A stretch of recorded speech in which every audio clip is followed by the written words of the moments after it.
இந்த கறி துண்டெல்லாம் முன்னாடி எல்லாம் யூஸ் பண்ணிட்டு இருந்தாங்க பல்லு தேய்க்கிறதுக்கு. அதுவுமே அதோட சொரசொரப்பு தன்மைக்காக யூஸ் பண்ணாங்களே தவிர அது ஒயிட்னிங் கொடுக்காது.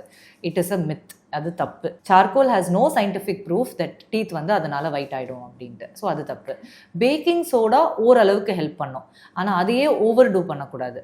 ஒரு டம்ளரில் ஒரு அரை டீஸ்பூன் பேக்கிங் சோடா போட்டு நல்லா வாய் குப்பிளிச்சு துப்பினா தப்பு கிடையாது. அது வந்து ஒரு ஓரல் ரின்ஸாக நாங்களே சஜஸ்ட் பண்ணியிருக்கோம்.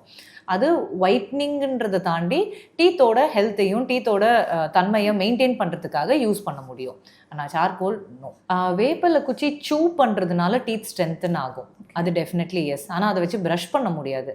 ஏன்னா அதில் நிறையா ஸ்பிக்யூல்ஸ் இருக்கும் குட்டி குட்டியாக. அது போய் கம்ஸை ஈர குத்திடலாம், இல்லை பல்லையே ஓவராக தேய்ச்சிடலாம். நம்ம யூஸ் பண்ண வேண்டிய normal brush, that is soft bristle brush இல்லை மீடியம் சாஃப்ட், இது ரெண்டுத்தில் எது யூஸ் பண்ணாலும் ஓகே. எல்லா பல்லோட சர்ஃபேஸஸையும் நம்ம டச் பண்ணணும், கடைசியிலேருந்து உள்ளார வரைக்கும் எல்லாத்தையுமே டச் பண்ணணும். அதுக்கு அப்புறமா நீங்கள் இந்த சூயிங் கம்மோ இல்லை இந்த வேப்பிலை குச்சி சூ பண்ணுறதோ இதெல்லாம் ஒரு அட்ஜுவெண்ட் தான். அது சூயிங்க்கு தப்பு இல்லையே தவிர ப்ரஷ் பண்ணுறதுக்கு கண்டிப்பாக சஜஸ்ட் பண்ண மாட்டேன்.